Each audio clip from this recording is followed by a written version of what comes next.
अब हम लोग देखेंगे क्वेश्चन नंबर आपका 5 क्या बोल रहा है। हम क्या देखेंगे, क्वेश्चन नंबर 5 क्या बोल रहा है। ठीक है, तो क्वेश्चन नंबर 5 बोल रहा है एक इलेक्ट्रॉन पर आवेश E, एक इलेक्ट्रॉन पर आवेश E तथा द्रव्यमान m है, समरूप विद्युत क्षेत्र E में गति कर रहा है, इसका त्वरण क्या होगा। तो इंग्लिश मीडियम वाले ध्यान सुनिए क्वेश्चन को। इंग्लिश में बोल रहा है there is one electron having charge E and mass m.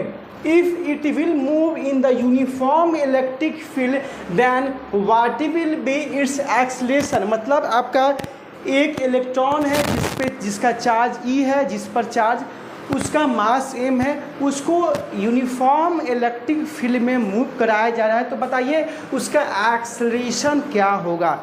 तो हम लोग जानते हैं जब इलेक्ट्रॉन यूनिफॉर्म इलेक्ट्रिक फील्ड में आपके रहते हैं, कोई इलेक्ट्रॉन्स है जिसका चार्ज E है, तो पहली बात उस पर दो फोर्स लगेगा। एक आपका नीचे की ओर लगेगा, उसके वेट के अनुसार उसके एक्सलेशन ma, ठीक है, और ऊपर की ओर लगेगा विद्युत बल लगेगा, इलेक्ट्रिक फोर्स लगेगा, जिसका वैल्यू क्या होगा, QE होगा। क्या होगा, Q चार्ज और E क्या आपका इलेक्ट्रिक फील्ड विद्युत क्षेत्र। तो हमें एक्सलेशन निकालना है और इस इलेक्ट्रॉन पे दो फोर्स लग रहे हैं, तो मतलब दोनों फोर्स इस पे बैलेंस होगा तभी जाके ये स्टेबल होगा यूनिफॉर्म इलेक्ट्रिक फील्ड में। तो आप इन दोनों फोर्स को बराबर इक्वल कीजिए। तो that means QE equal to ma, हमें एक्सलेशन निकालना है, तो acceleration equal to QE by m। यहाँ पे चार्ज दिया हुआ है स्मॉल e से, तो small e capital E by m। Third is your correct option. Most आपका इम्पॉर्टेंट क्वेश्चन है इलेक्ट्रोस्टैटिक्स से, आप देख सकते हैं मोस्ट इम्पॉर्टेंट क्वेश्चन है आपका एक्सलेशन से, इलेक्ट्रोस्टैटिक्स से। ठीक है, हर चैप्टर से मैं क्वेश्चन कवर करने की कोशिश किया हूँ। जितने आपके क्लास 11 और क्लास 12 के जितने सारे फिजिक्स के जो भी चैप्टर है उसको हम लोग पूरा क्वेश्चन के साथ कॉन्सेप्ट को भी रिवाइज करते हुए चलेंगे। जितना क्वेश्चन हो 25-30 अप्रॉक्स, जितना क्वेश्चन हो। ठीक है, देखिए क्वेश्चन नंबर 6, ये मैंने इंग्लिश में लिखा है बट मैं समझा दूंगा। ये भी मोस्ट इम्पॉर्टेंट चैप्टर है इलेक्ट्रिक पावर और करंट का। बोल रहा है about 5% of the power of 100 watt light bulb is converted to visible radiation. What is the average intensity of visible radiation at the distance 1 meter from the bulb in SI unit। ये आपका question PYQs का है, CVT में आया हुआ है, BHU DDU हर exam में ये मोस्ट इम्पॉर्टेंट न्यूमेरिकल है। ठीक है, बोल रहा है कि लगभग 5% ऑफ पावर ऑफ 100 वाट का बल्ब, आपने 100 वाट का बल्ब देखा होगा बिल्कुल, तो जो 100 वाट के जो लाइट बल्ब होता है उसका जो पावर जो है उसका लगभग 5%, उसका लगभग 5% विजिबल रेडिएशन में बदला जाता है। मतलब जो इंटेंसिटी निकलती है लाइट के रे का, उसका सिर्फ 5% ही विजिबिलिटी होता है। मतलब उससे जो रेडिएशन निकलती है सिर्फ उसका 5% ही कन्वर्ट होता है। ठीक है, बोल रहा है कि एवरेज औसत तीव्रता क्या होगा विजिबल रेडिएशन का, जब उसको 1 मीटर के दूरी पर बल्ब से रखा जाता है उसके SI यूनिट में। तो जब तक हम लोग इंटेंसिटी का फॉर्मूला नहीं जानेंगे और जब तक इस क्वेश्चन को समझेंगे नहीं तो न्यूमेरिकल नहीं बनेगा। क्योंकि बेसिकली ये जो बल्ब है अगर हम लोग इसको पॉइंट सोर्स माने, ध्यान सुनेगा, जब ये जो बल्ब है उसको अगर हम लोग एक पॉइंट सोर्स की तरह इमेजिनेशन करें तो उससे जितने सारे रे ऑफ लाइट निकल रहे हैं, उससे जितने सारे रे ऑफ लाइट निकल रहे हैं, तो डैट मीन्स जितने उससे रे ऑफ लाइट निकल रहे हैं, तो डैट मीन्स टाइम जैसे जैसे बढ़ रहा है वैसे वैसे बल्ब का इंटेंसिटी में तो बढ़ रहा है। मतलब जो बल्ब का जो ग्लो करने की जो क्षमता है वो भी तो बढ़ रहा है। तो बट यहाँ पे क्वेश्चन में साफ लिखा हुआ है कि सिर्फ 5% ही विजिबिलिटी के लिए दिया गया। मतलब 95% को विजिबिलिटी के क्राइटेरिया में नहीं रखा गया है, सिर्फ 5% ही जो उससे रेडिएशन निकल रही है उसका सिर्फ 5% ही विजिबल केस में है। ओके, तो बोल रहा है कि औसत तीव्रता क्या होगा विजिबल रेडिएशन का जब उसको 1 मीटर के दूरी पर रखा गया है इस बल्ब का। तो इंटेंसिटी का मैंने फॉर्मूला बताया था, इंटेंसिटी बराबर energy by area. Intensity equal to क्या होता है, energy per unit area. Intensity क्या होता है, एनर्जी पर यूनिट एरिया। क्योंकि बेसिकली इंटेंसिटी जो तीव्रता होती है किसी चीज़ का वो पहले डिपेंड करती है उसकी ऊर्जा पर, और फिर कितना क्षेत्रफल में, कितना सरफेस एरिया से वो एनर्जी को लिबरेट कर रहा है, उसी को बोलेंगे उसका इतना इंटेंसिटी है। तो दैट मीन्स किसी ऑब्जेक्ट का इंटेंसिटी बताने के लिए हमें उसका एनर्जी मालूम होना चाहिए और कितना सरफेस एरिया में वो एनर्जी को लिबरेट कर रहा है, वही उसका इंटेंसिटी होगा। तो देखिए मेरे भाई, एनर्जी बोलिए या यहाँ पे एनर्जी किस रूप में है, पावर के रूप में, क्योंकि P = W/T। जितना ही वर्क होगा, जितना ही एनर्जी लिबरेट करेगा उतना ही वो पावर जनरेट करेगा। तो पावर को हम लोग एनर्जी के रूप में इसको लिख सकते हैं 100 वाट। ओके, बताइए एरिया क्या होगा अगर पॉइंट सोर्स को हम लोग स्फीयर की तरह उसको कंसीडर करें। तो मेरे भाई सरफेस एरिया क्या होता है स्फीयर का, 4πr²। और मेरे भाई रेडियस भी दिया हुआ है 1 मीटर। अब क्या दिक्कत, अब सिर्फ फॉर्मूला रखना है और हमारा आंसर आ जाएगा। एनर्जी का क्या दिया हुआ है, यहाँ पे देखिए एनर्जी निकालने के लिए एक बात याद रखिएगा, क्योंकि यहाँ पे हमें निकालना है विजिबल रेडिएशन का इंटेंसिटी। तो यहाँ पे साफ बोला है कि सिर्फ 5% ही पावर दिया जा रहा है। तो 5% ऑफ 100 तो कितना होगा, 5% ऑफ 100 = 5 होगा।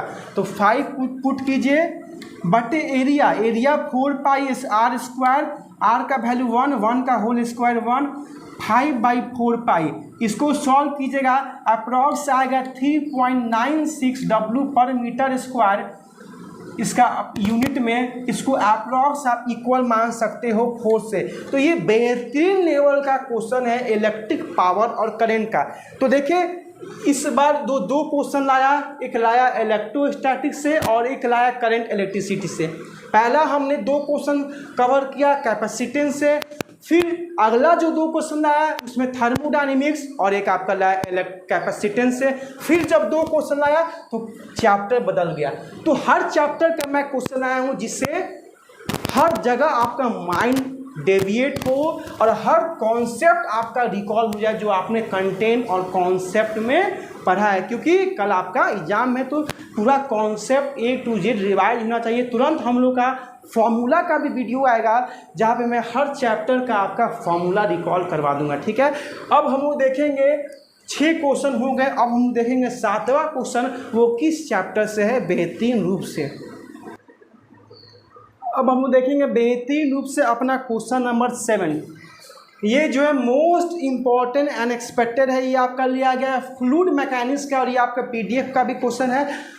बोल रहा है कि पहले इंग्लिश मीडियम दोनों में क्वेश्चन लिख दिया हूँ, ठीक है। बोल रहा है a drop of liquid of radius r split up into 10⁶ droplet of radii r if surface tension of the liquid is T then what will the energy needed in the process. Option आपको नीचे दिया हुआ है।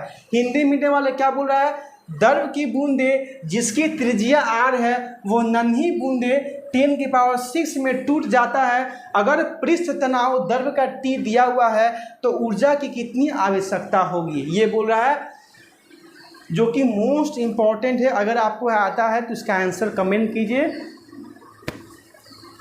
क्योंकि ये जो question है ये आपका पूरा फ्लूइड मैकेनिक्स को रिकॉल कर देगा, ठीक है। अब आइए हम लोग इसको सॉल्व करते हैं। बोल रहा है कि पहले जो है आपका एक लिक्विड है, हम लोग इसको सॉल्व करेंगे। आज हर लेवल का क्वेश्चन है, इजी, मॉडरेट, एवरेज, इसको थोड़ा सा मॉडरेट लेवल में हम लोग इसको रखेंगे, ठीक है।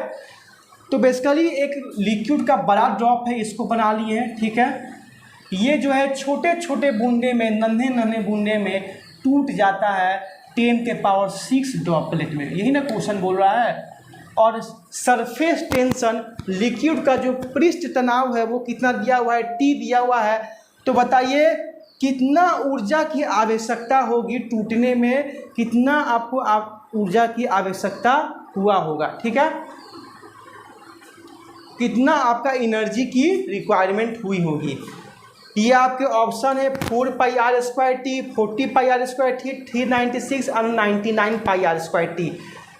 तो बेसिकली वर्क जो होता है आपने फ्लूइड मैकेनिक्स में पढ़ा है, W=T × del A। Work done क्या होता है, tension into change in area, यही आपका वर्क डन होता है, ठीक है। फिर क्वेश्चन उठती है कि इसको कैसे हम लोग सॉल्व किए, किस स्टेप से हम लोग इसको, इस मेथड को हम लोग इनिशिएट करें इस क्वेश्चन को।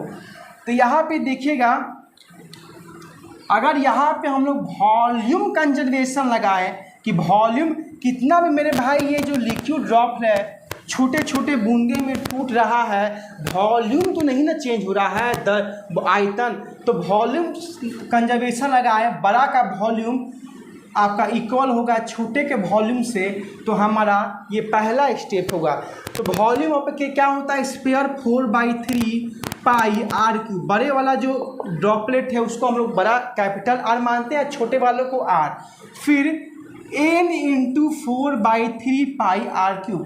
आप बोलेगा सर ये n क्या है, क्योंकि ये जो 4/3πr³ है ये एक बूंदे का है, और यहाँ पे बहुत सारे बूंदे में 10⁶ ड्रॉपलेट बूंदे में टूटा हुआ था, हम लोग इसको n मान लिया, ठीक है।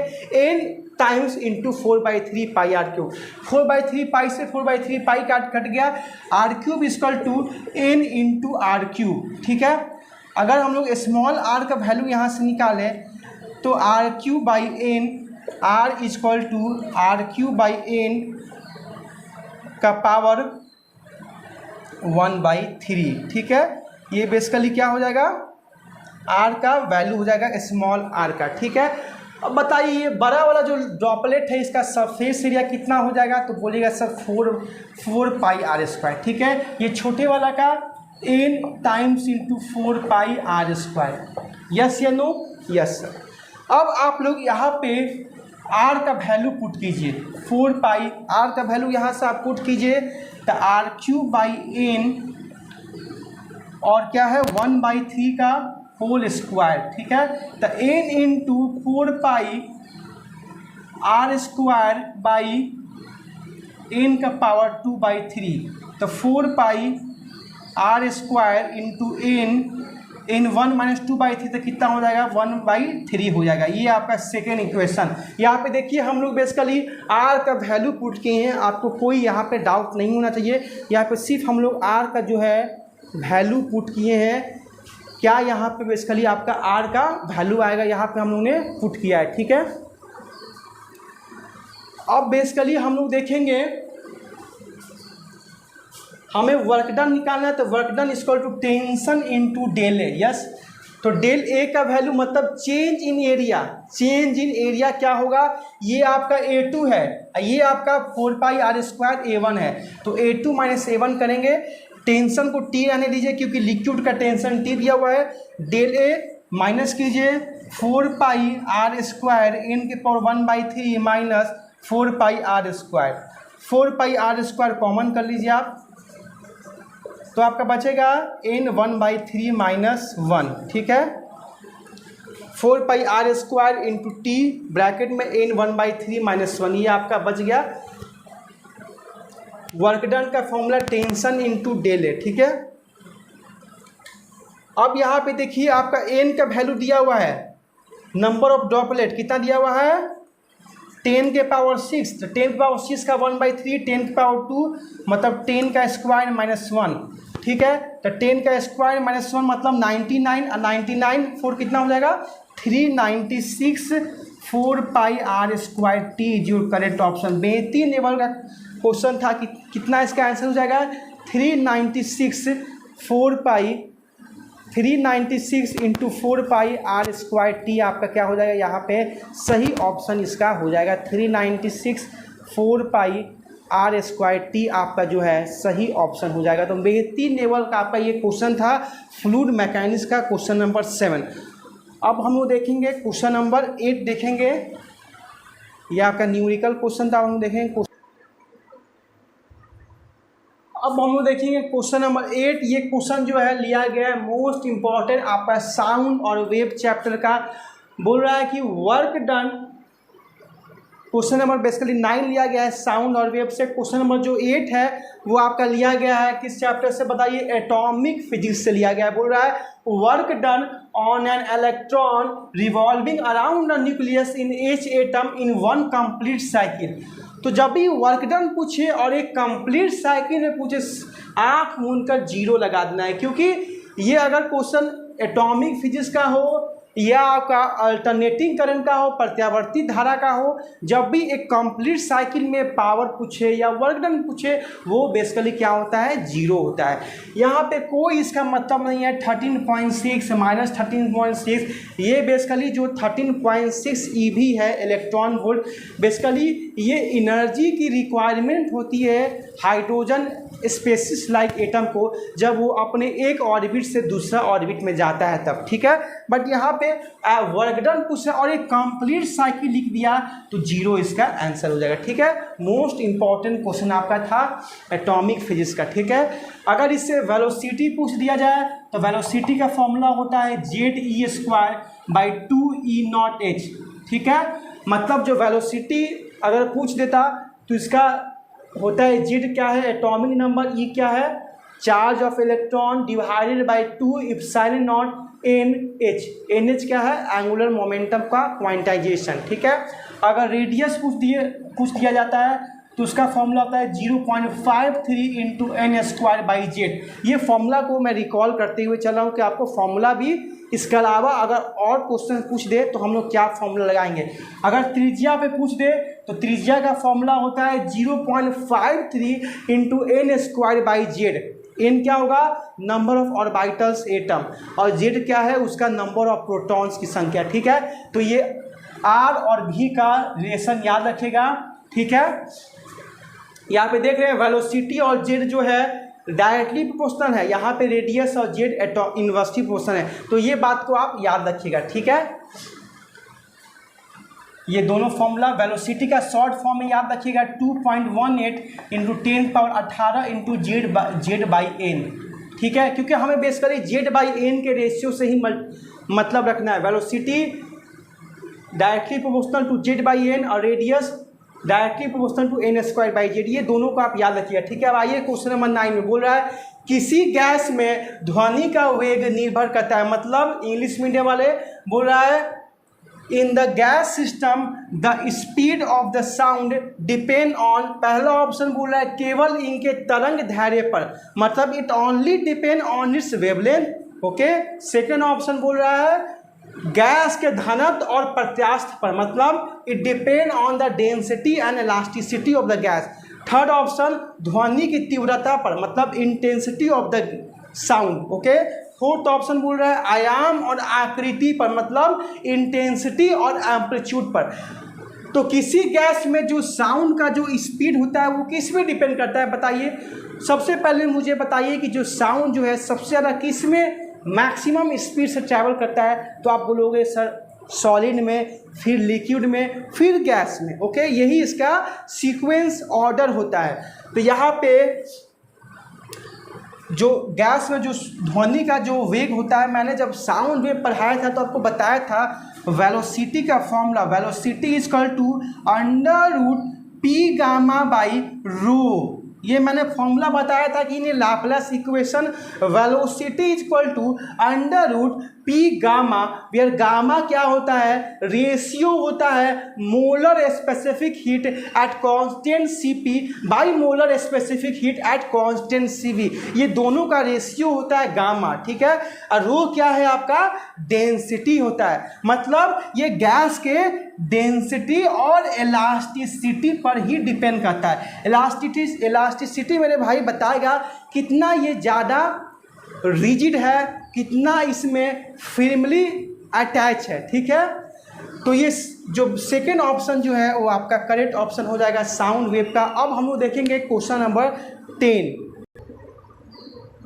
ये हम लोग का बेहतरीन क्वेश्चन है, क्वेश्चन नंबर 10 ग्रेविटेशन चैप्टर का। अगर ग्रेविटेशन चैप्टर का वेटेज देखा जाए तो उससे भी आपका क्या है 2 नंबर के दो क्वेश्चन आते हैं। ये जो है क्वेश्चन, इससे हर टॉपिक इससे रिवाइज हो जाएगा। बोल रहा है कि बताइए इनमें से गलत कथन कौन सा होगा, स्पॉट द रॉन्ग स्टेटमेंट। किसके बेसिस पे? एक्सेलरेशन ड्यू टू ग्रेविटी, गुरुत्वीय त्वरण के बारे में बात कर रहा है जी। बोल रहा है कि acceleration due to gravity g decrease, मतलब जो एक्सेलरेशन ड्यू टू ग्रेविटी है, जो गुरुत्वीय त्वरण है जी, कब घटेगा? अगर पहला ऑप्शन दे रहा है we go down from the surface of the earth towards its centre, मतलब इसको अगर हिंदी में समझा जाए तो बोल रहा है अगर हम पृथ्वी के तल से, अगर हम लोग पृथ्वी के तल से उसके केंद्र पर जाए तब क्या जी का वैल्यू घटेगा। Second, if we go up from the surface of the अर्थ, मतलब अगर हम लोग पृथ्वी के तल से ऊपर की ओर जाए तब जी का मान घटेगा। तीसरा बोल रहा है we go from the equator towards the pole on the surface of the earth, बोल रहा है कि अगर हम लोग भूमध्य रेखा से ध्रुव रेखा की ओर जाए तब क्या जी का वैल्यू घटेगा। चौथा ऑप्शन बोल रहा है कि rotational velocity of earth increase होगा, मतलब जो ध्रुवीय वेग होता है पृथ्वी का अगर वो बढ़ेगा तब क्या जी का मान घटेगा। तो इन सब में से आपको करेक्ट ऑप्शन बताना है। तो पहला ऑप्शन को अगर हम लोग एनालाइज करें तो बोल रहा है कि अगर हम लोग पृथ्वी तल से अर्थ के सेंटर पे जाए तो क्या जी का मान घटेगा। तो हम लोग जानते हैं कि अगर अर्थ के सरफेस से अगर हम लोग ऊपर जाए या नीचे जाए, दोनों केस में, या इनसाइड द सरफेस जाए माइन में, या डीप एरिया में, या ऊपर क्षेत्र में जाए, सरफेस ऑफ अर्थ से दूर जाए, दोनों केस में आपका जी का वैल्यू घटता है। और आपका सेंटर पे कितना होता है? सेंटर पे जी का वैल्यू 0 होता है, याद रखिएगा, ठीक है।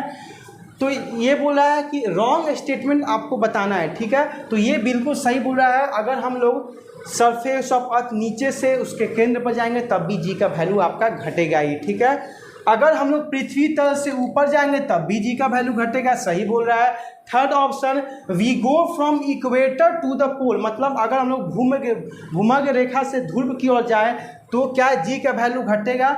तो ये मेरे भाई इक्वेटर होता है, ठीक है, ये ऊपर आपका पोल होता है। तो जब हम लोग इक्वेटर से पोल की ओर जाते हैं तो जी का वैल्यू बढ़ता है ना कि घटता है, क्योंकि जी का वैल्यू सबसे ज़्यादा जो होता है वो मैक्सिमम पोल पे ही होता है, इक्वेटर पे जी का वैल्यू कम होता है। बट यहाँ बोल रहा है कि इक्वेटर से पोल जाएंगे तब क्या जी का वैल्यू घटेगा, जी नहीं, वहाँ पे जी का वैल्यू बढ़ेगा जब हम लोग इक्वेटर से पोल की ओर जाएंगे। मैंने आपको सारा चीज़ ये कॉन्सेप्ट में बताया था, ठीक है, पूरा फॉर्मूला के साथ और कॉन्सेप्ट के साथ। चौथा ऑप्शन बोल रहा है rotational velocity of earth increase. तो मैंने क्या आपको फॉर्मूला बताया था रोटेशनल वेलोसिटी ऑफ अर्थ का इन ग्रेविटेशन चैप्टर में, G dash equal to G minus R omega square cos square lambda. Angular velocity बोल रहा है ना, रोटेशनल वेलोसिटी, मतलब अगर ओमेगा बढ़ा देंगे तब भी जी का वैल्यू घटेगा, बिल्कुल सही बोल रहा है। ये फॉर्मूला याद रखिएगा, G dash equal to G minus R omega square, R is radius, omega is rotational velocity और लैम्डा इस क्या होता है बेसिकली क्या होता है, ये मैग्नेटिक एक मेरिडियन टाइप का होता है जो ज्योग्राफिकल और मैग्नेटिक मेरिडियन को सेपरेट करता है, ठीक है। तो ये फॉर्मूला आप याद रखिएगा। तो इसका सही ऑप्शन आपका रॉन्ग स्टेटमेंट सी हो जाएगा। तो ये भी जो है बेहतरीन लेवल का क्वेश्चन था ग्रेविटेशन चैप्टर का। अब हम लोग लिखेंगे क्वेश्चन नंबर 11। ये आप देखिए क्वेश्चन नंबर 11 है, ये भी आपका इलेक्ट्रिक करंट का चैप्टर है, बेसिकली ओम्स लॉ के नियम पर है। ये आपका PYQ क्वेश्चन है, ओम्स लॉ, इससे आपका क्लियर हो जाएगा। बोल रहा है कि ओम्स लॉ कब फेल होता है। तो ओम्स लॉ अगर आपको याद होगा तो V directly proportional to I, यही ना हमने पढ़ा है कि जब किसी चालक में, कंडक्टर में जब करंट बढ़ाएंगे तो वोल्टेज बढ़ता है, और जब कांस्टेंट साइन को हटाते हैं तो उसके जगह पे रेजिस्टेंस आता है, प्रतिरोध। R equal to V by I. जब इसका ग्राफ बनता है तो एक स्ट्रेट लाइन आता है। ये सब ओम्स लॉ के कुछ फीचर है जो मैंने आपको बता दिया, ठीक है। बोल रहा है कि ओम्स लॉ कब फेल होता है, बोल रहा है कि आई वी कैरेक्टरिस्टिक्स, मतलब ये वोल्टेज और आई के बीच में जो ग्राफ है वो नॉन लीनियर हो। बिल्कुल, अगर नॉन लीनियर होगा तब तो ओम्स लॉ का नियम फेल हो जाएगा। फिर बोल रहा है I V characteristics depend on the sign of V. क्या आई वी कैरेक्टरिस्टिक्स है, आई वी का जो ग्राफ बना है क्या वो भी के साइन पर डिपेंड करेगा? बिल्कुल नहीं, ना भी के ना आई पे। सिर्फ वो ओम्स लॉ जो होते हैं वो बेसिकली टेम्परेचर, रेजिस्टेंस, यही सब पर डिपेंड करता है, ठीक है। तो ये भी नहीं होगा, पहला नहीं होगा, दूसरा नहीं होगा। तीसरा पर ये I V characteristics is not unique. अगर यूनिक नहीं होगा तब भी ग्राफ फेल हो जाएगा, यूनिक होना जरूरी है, ये भी नहीं होगा। बोल रहा है I V characteristics is linear. बिल्कुल लीनियर होना चाहिए। देख रहे हैं ग्राफ लीनियर आया है, तो इसका जो सही ऑप्शन होगा A B C, fourth is your correct option. अगर ये तीनों केस हो गया तो I V Ohm's law fail हो जाएगा। एक और होता है मैं जो कि यहाँ पे लिखा हुआ नहीं है, बेसिकली वो होता है सेमी कंडक्टर डायोड में, वो आपका पीएन जंक्शन हो या बेसिकली पीएन संधि हो या बेसिकली आपका फॉरवर्ड बायसिंग हो, तो वहाँ पे भी ओम्स लॉ का नियम, मतलब जितने सारे सेमी कंडक्टर डिवाइस हैं वहाँ भी ओम्स लॉ का नियम फेल हो जाता है, ठीक है। वहाँ पे अगर टेम्परेचर का वैल्यू बढ़ा देंगे तो घटा देंगे, उस पर फेल हो जाता है, ठीक है। तो वहाँ पे ये लिखा हुआ नहीं है, पर इसको भी आप याद रखिएगा, शायद वो पॉइंट आपके एग्जाम में दे दे, ठीक है। तो A B C only is your correct option. बेहतरीन लेवल का क्वेश्चन था आपका क्वेश्चन नंबर 11। अब हम लोग देखेंगे क्वेश्चन नंबर 12। ये आपका क्वेश्चन है, क्वेश्चन नंबर 12 इलेक्ट्रॉनिक्स चैप्टर का है, मोस्ट इंपॉर्टेंट है। बोल रहा है एक तांबा तथा दूसरा जर्मेनियम का टुकड़ा कमरे के ताप से 80 केल्विन तक ठंडा किया जाता है, तो पहला ऑप्शन प्रतिरोध दोनों का बढ़ेगा, दूसरा प्रतिरोध दोनों का घटेगा, तीसरा प्रतिरोध कॉपर का बढ़ेगा, जर्मेनियम का घटेगा, चौथा प्रतिरोध कॉपर का बढ़ेगा, जर्मेनियम का घटेगा। इंग्लिश मीडियम वाले बोल रहा है कि there is two pieces of copper and second one is germanium. If we will have to cool from the room temperature to 80 Kelvin, then what will affect on it? मतलब एक आपका copper है, दूसरा आपका जर्मेनियम है, ठीक है। दोनों के, एक तांबा तथा दूसरा जो जर्मेनियम, दोनों के टुकड़े को कमरे के टेम्परेचर से ठंडा किया जाता है, कब तक? 80 केल्विन तक ठंडा किया था। तो बताइए क्या होगा। तो बेसिकली ये टेम्परेचर डिपेंडेंस का क्वेश्चन है। मतलब जब हम लोग कंडक्टर, इंसुलेटर, सेमी कंडक्टर जब मैं पढ़ा रहा था और एक टेबुलर फॉर्म में मैं बताया था कि कब टेम्परेचर बढ़ाने पे रेजिस्टेंस बढ़ता है मेटल में, कब सेमी कंडक्टर में टेम्परेचर बढ़ाने पे क्या रेजिस्टेंस का फ़र्क पड़ता है, क्या रेसिस्टिविटी का फ़र्क पड़ता है, सारा चीज़ मैं बताया हूँ नोट पे। बस उसी का एक असर्शन और रीजन बेस का क्या है क्वेश्चन है। पहला बोल रहा है तांबा, तो कॉपर क्या है आपका? एक मेटल है, कंडक्टर मेटल है।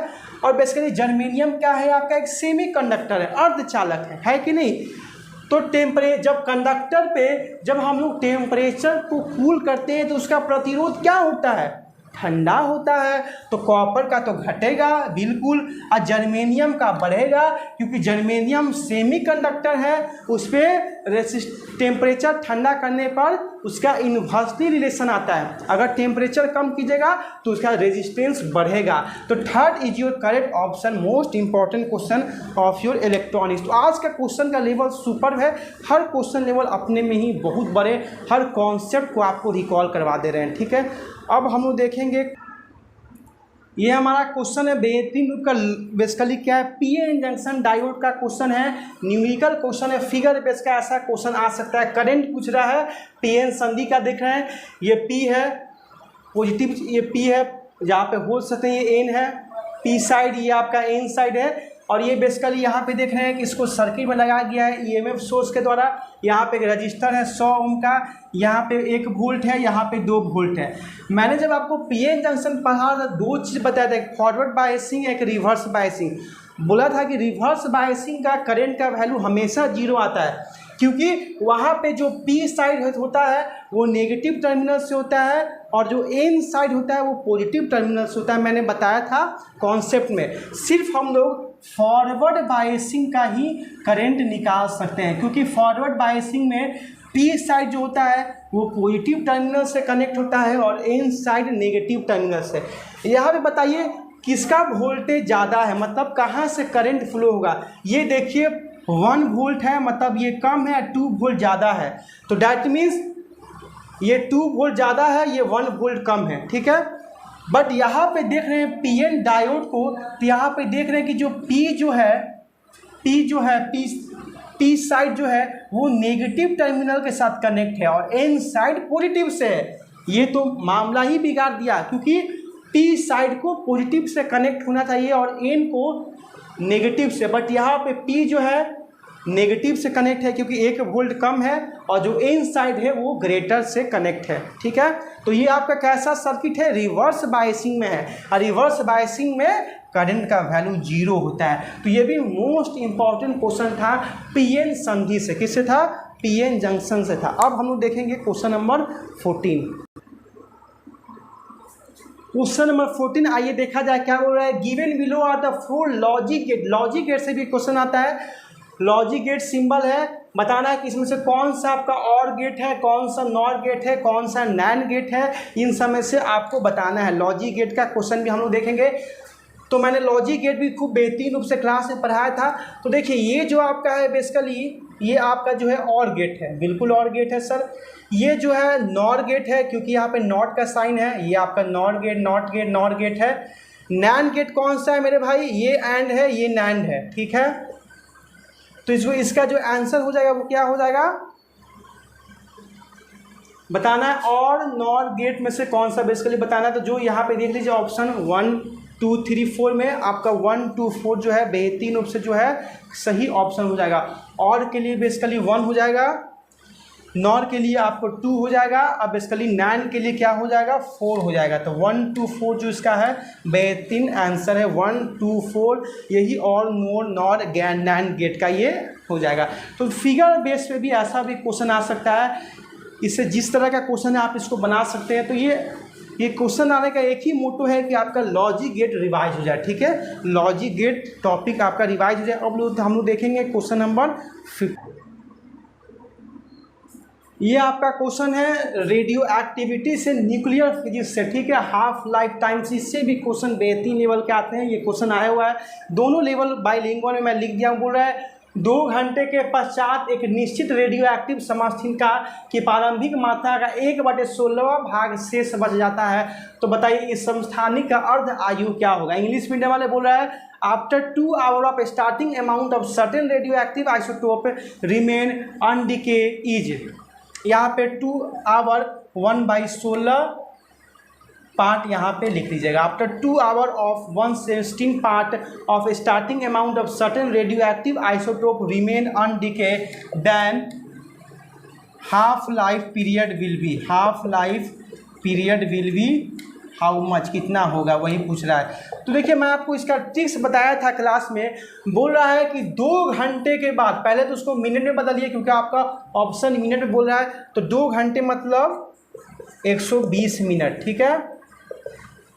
फिर बोल रहा है 2 घंटे के पश्चात एक निश्चित रेडियो एक्टिव, मतलब एक रिएक्शन हो रहा है जहाँ पे रेडियो एक्टिव का डीके हो रहा है, वहाँ पे 1/16 1/16 पार्ट 1/16 पार्ट रिमेन अनडिके, मतलब 1/16 पार्ट बच जाता है। बाकी मतलब 15/16 भाग क्या हो जाता है, विखंडन हो जाता है, वो टूट जाता है, ठीक है।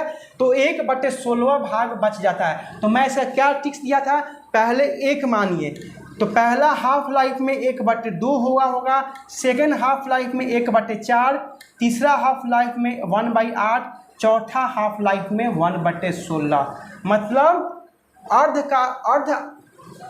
अर्ध आयु का जो नंबर ऑफ हाफ लाइफ से कितना हो जाएगा मेरे भाई, 4 हो जाएगा। होगा कि नहीं, 1/2 पहला हाफ, सेकेंड 1/4, 1/8, तब 1/16। तो नंबर ऑफ हाफ लाइफ कितना हो जाएगा, 4 हो जाएगा। फिर बोल रहा है कि बेसिकली कितना बोल रहा है, 2 घंटे के बाद तो इसको हमने मिनट में बदल दिया 120 मिनट। अब बोल रहा है कि हाफ लाइफ का वैल्यू बताइए। तो मैंने फॉर्मूला बताया था n = t/t। यस या नो? n कितना है 4, कैपिटल T मतलब टोटल टाइम दे दिया 120 मिनट। तो आपका हाफ लाइफ कितना हो जाएगा 120/4 that is 30 minute is your correct option. क्योंकि बोल रहा है कि 2 घंटे के बाद 1/16 भाग बच जाता है। 2 घंटा मतलब 120 मिनट। तो हमने इससे निकाला कि 1/16 भाग कितना नंबर ऑफ हाफ लाइफ हुआ, तो कितना हुआ n4।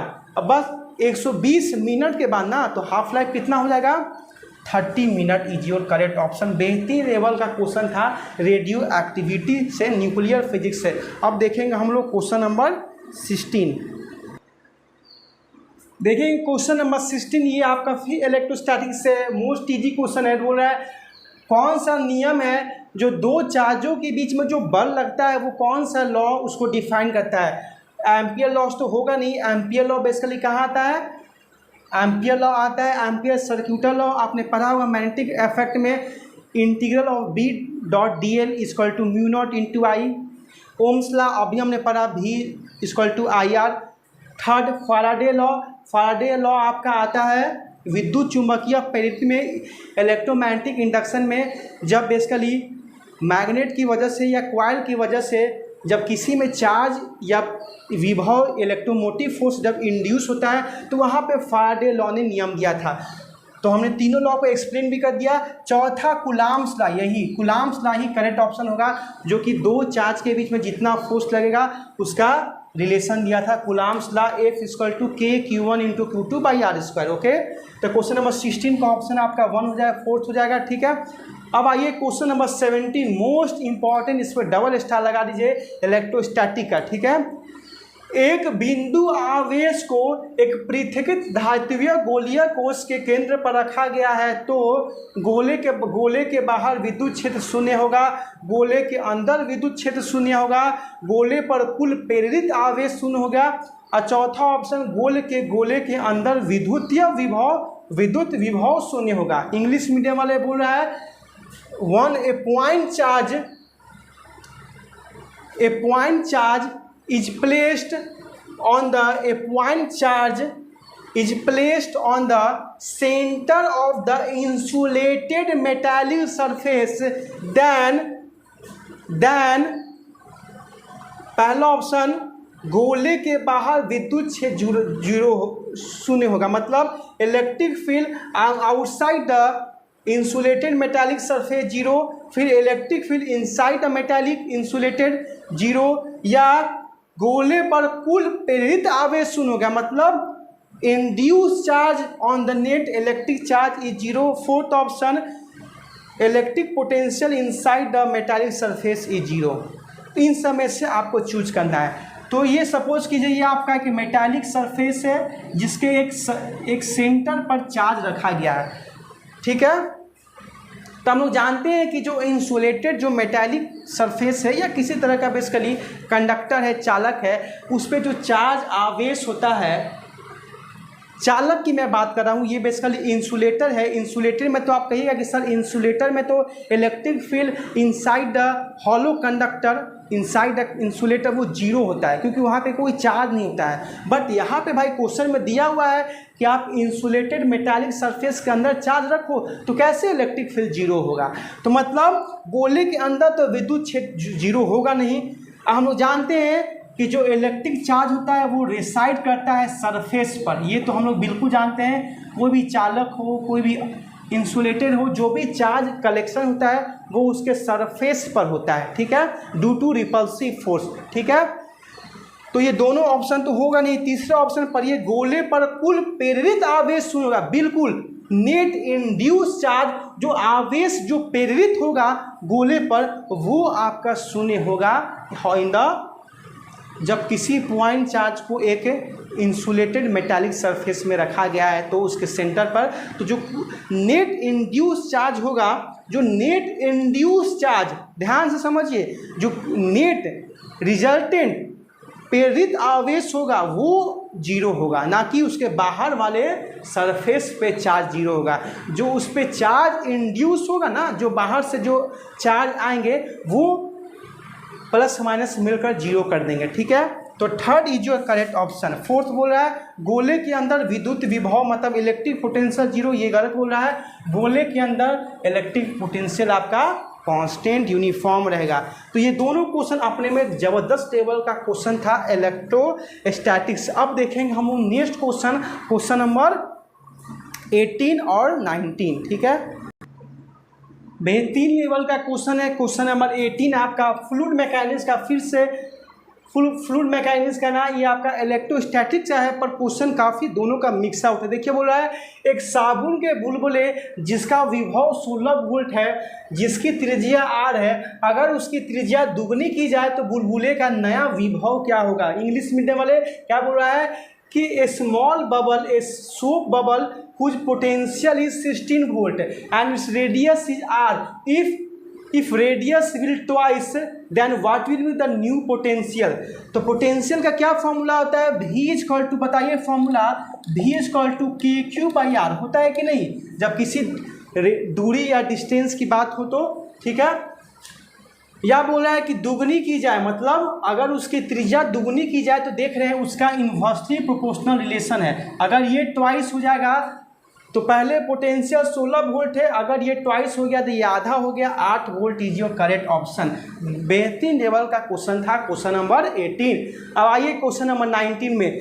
जब एक समतल दर्पण, ये रे ऑप्टिक्स का क्वेश्चन है, जब एक समतल दर्पण को थीटा कोण से घुमाया जाए तो परिवर्तित किरण 2 थीटा से घूम जाती है, तो प्रतिबिंब का आकार बताइए, दुगना हो जाएगा, समान रहेगा, या आधा हो जाएगा, या अनंत हो जाएगा। इंग्लिश मीडियम वाले क्या बोल रहा है, when we will rotate the plane mirror by theta angle, then its reflected ray also rotate by 2 theta, then what will be the effect on the size of the image। पहला option twice, second half, third equal and fourth will be infinite. तो मतलब जब एक plane mirror, मैंने जब plane mirror का characteristics पढ़ाया था तो मैंने बताया था कि जब एक प्लेन मिरर को आप थीटा एंगल से रोटेट कीजिएगा तो जो रिफ्लेक्टेड रे होगा वो 2 थीटा से बिल्कुल घूमेगा, बट जो इमेज का जो साइज होगा उस पर कोई प्रभाव नहीं पड़ेगा, वो इक्वल ही रहेगा। जब मिरर को आप थीटा कोण से घुमाइएगा प्लेन मिरर को, तो जो रिफ्लेक्टेड रे है, जो परिवर्तित किरण है, वो तो 2 थीटा से घूमेगा ही, बट जो इमेज का जो साइज है, जो उसका नेचर है, जो उसका कैरेक्टरिस्टिक्स है, उस पर कोई प्रभाव नहीं पड़ेगा। दैट मीन्स रिमेन अनचेंज, वो इक्वल ही रहेगा, पहले जैसे था इमेज का साइज वैसा ही रहेगा। अब हम लोग देखेंगे क्वेश्चन नंबर 20। ये बेहतरीन लेवल का क्वेश्चन है आपका LCR circuit, AC alternating current प्रत्यावर्ती का, ठीक है। बोल रहा है देखिए मैं दोनों बाइलिंगुअल में आज मैंने सारा क्वेश्चन प्रैक्टिस करवाया कि आज कोई बच्चा कमी ना करे कि आपने हिंदी में नहीं पढ़ा ना इंग्लिश में, ठीक है। तो हर लेवल का मैंने प्रैक्टिस करवाया है और बाइलिंगुअल में मैंने लिखा, और जितना एफर्ट हो सके उतना मैं आपको समझाने की कोशिश किया हूँ, बट एक कमेंट शेयर मोटिवेशन मुझे मिलना चाहिए, ठीक है। बोल रहा है एक श्रेणी क्रम LCR परिपथ में कोणीय आवृत्ति ओमेगा का प्रत्यावर्ती विभव बल लगा है, संपूर्ण प्रतिबाधा का मान क्या होगा। ऑप्शन दिया हुआ है, पहला r² plus omega L minus omega C का स्क्वायर का अंडर रूट, फिर second option r² plus omega L minus 1 by omega C का स्क्वायर का अंडर रूट, फिर r² plus L omega minus 1 by omega C का square का, फिर -1/2 है, फिर फोर्थ ऑप्शन r ओमेगा का whole square plus omega L minus 1 by C का होल स्क्वायर का, और अब जितना टोटल ब्रैकेट के अंदर उसका अंडर रूट स्क्वायर रूट है। इंग्लिश मीडियम वाला आपके लिए क्या क्वेश्चन है, इन सीरीज LCR सर्किट, इसी को इंग्लिश में लिखा हूँ, in series LCR circuit operated with AC of angular frequency omega then impedance. Yes, मैंने बताया था बेहतरीन रूप से, इस चैप्टर का मेरा 6 लेक्चर अपलोड है, कंटेंट में आप जाके देख सकते हैं। मैंने इम्पीडेंस का डायरेक्ट फॉर्मूला बताया था, Z equal to under root omega, बताया था XC माइनस XL का whole square, XC minus XL का whole square plus r²। XC को 1 बाई XL माइनस XC बोलिए, जैसा आपको बोलना है, तो 1 by r² plus omega L minus 1 by C का होल स्क्वायर का 1/2। √2। सेकेंड ऑप्शन आपका करेक्ट ऑप्शन हो जाएगा। इससे बेसिकली cos फाइव भी पूछ देता है, तो cos फाइव का वैल्यू होता है, फाइव क्या है, ये आपका फाइव क्या है, फेज एंगल है। फाइव क्या है आपका, फेज एंगल है, जिसका फॉर्मूला होता है R/Z, ठीक है। फाइव क्या है आपका, कला है, कलांतर है, ठीक है। फिर आपका tan फाइव भी पूछ देता है, tan थीटा XC - XL/R। तो ये सब फॉर्मूला है, आपको याद रखना है। और फिर एक रेजोनेंट फ्रीक्वेंसी का भी फॉर्मूला होता है 1/2 पाई √LC, 1/2 पाई √LC। इसका आंसर कमेंट कीजिए, इसका आंसर मुझे कमेंट कीजिए कैसा लगा।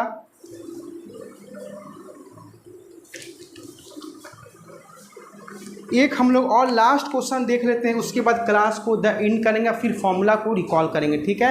एक देखिए लास्ट क्वेश्चन है, जबरदस्त लेवल का। लाइट विभिन्न वनों की प्रकाश किरणें वायु में गमन करता है। पहला ऑप्शन वायु के वेग से, भिन्न वेग से, ध्वनि के वेग से, या समान के वेग से। इंग्लिश मीडियम वाले बोल रहा है लाइट ऑफ डिफरेंट कलर, जो विभिन्न जो मतलब डिफरेंट कलर के जो लाइट है जो एयर में जब प्रोपोगेट करते हैं तो बेसिकली किस स्पीड से करते हैं, क्या वो वायु के स्पीड से, एयर की स्पीड से, या डिफरेंट स्पीड से, या साउंड की स्पीड से, या इक्वल स्पीड से। तो मैंने बताया था कि जो डिफरेंट कलर के जो बेसिकली जो लाइट होते हैं जब एयर में प्रोपोगेट करते हैं, बेसिकली एयर की बात कर रहा है, वैक्यूम की, तो वो समान वेग से ट्रैवल करते हैं। Fourth is your correct option, ठीक है। ना कि डिफरेंट स्पीड से, ना ही एयर की स्पीड से, ना ही साउंड के स्पीड से। तो आज का लेक्चर हम लोग इसी लेवल से, इसी लास्ट क्वेश्चन से फिनिश करते हैं। एक बार सारे बच्चे लास्ट में कमेंट बिल्कुल कीजिएगा, एक कमेंट जरूर छोड़ कर जाइएगा, जिससे मुझे मोटिवेशन मिले, और लाइक करके जाइएगा और चैनल को सब्सक्राइब करते जाइएगा। और आपको again best of luck for your tomorrow exam, कि आपका एग्जाम कल बिल्कुल बढ़िया जाए। फोड़ कर आना एग्जाम, क्वेश्चन कमेंट करना है कैसा गया फिजिक्स का, फॉर्मूला जितना मैं कॉन्सेप्ट पढ़ाया उसको रिकॉल कर दीजिएगा। जितना हुंकार सीरीज में जितना बैच का अपलोड है फिजिक्स का उसको दिख लीजिएगा, उतना इनफ है, ठीक है। और फॉर्मूला मैं कोशिश करूंगा वीडियो लाने के लिए, टाइम मिलेगा जैसे ही। ये वीडियो आपका अपलोड हो रहा है यूट्यूब पे, इसको देखिए। किसी तरह का डाउट है कमेंट कीजिएगा मेरे soldiers. Okay, bye bye, thank you, जय हिंद।